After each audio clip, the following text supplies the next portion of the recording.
আজকে একটা মাছের রেসিপি নিয়ে চলে এসেছি। দেখো, এটা পাবদা মাছ। পাবদা মাছ আমি ভালো করে ধুয়ে নুন হলুদ মাখিয়ে নিয়েছি। এরপরে তেলের মধ্যে আমি পাবদা মাছটা দিয়ে দিলাম। পাবদা মাছ রান্না করা কিন্তু খুবই সহজ, আর এই মাছটা কিন্তু খুব টেস্টি হয়। অনেকেই পছন্দ করে, অনেকেই করে না।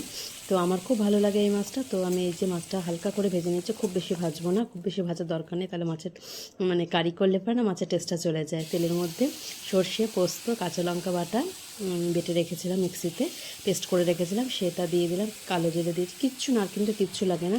আর এত ইজি, এত সিম্পল একটা রেসিপি, খুব সহজভাবে কিন্তু তাড়াতাড়ি হয়ে যায়। একটু জল দিয়ে দিলাম, ফুটে উঠলে পারে মাছগুলো দিয়ে দেবো। এরপরে একটু ঘন হয়ে আসলে নামিয়ে নেবো। পাবদা মাছ আর গরম ভাত, আর কিন্তু কিছুই লাগে না। দেখো, গ্রেভিটা ঠিক এরকম রেখেছি, এই দিয়ে কিন্তু সব ভাত খাওয়া যাবে। তো আশা করি আজকে রেসিপিটা ভালো লাগলো। আমার তো পাবদা মাছ দারুণ প্রিয়। তো তোমাদের কার কার পাবদা মাছ ভালো লাগে তো অবশ্যই কমেন্টে জানাবে। আর সাথে আমি গরম ভাত রেখেছি, আমি সার্ভ করছি গরম ভাত দিয়ে। আর হচ্ছে তোমার এই যে পাবদা মাছ, এই হলেই হয়েছে। তো আজকের মতো একটুখানি টাটা।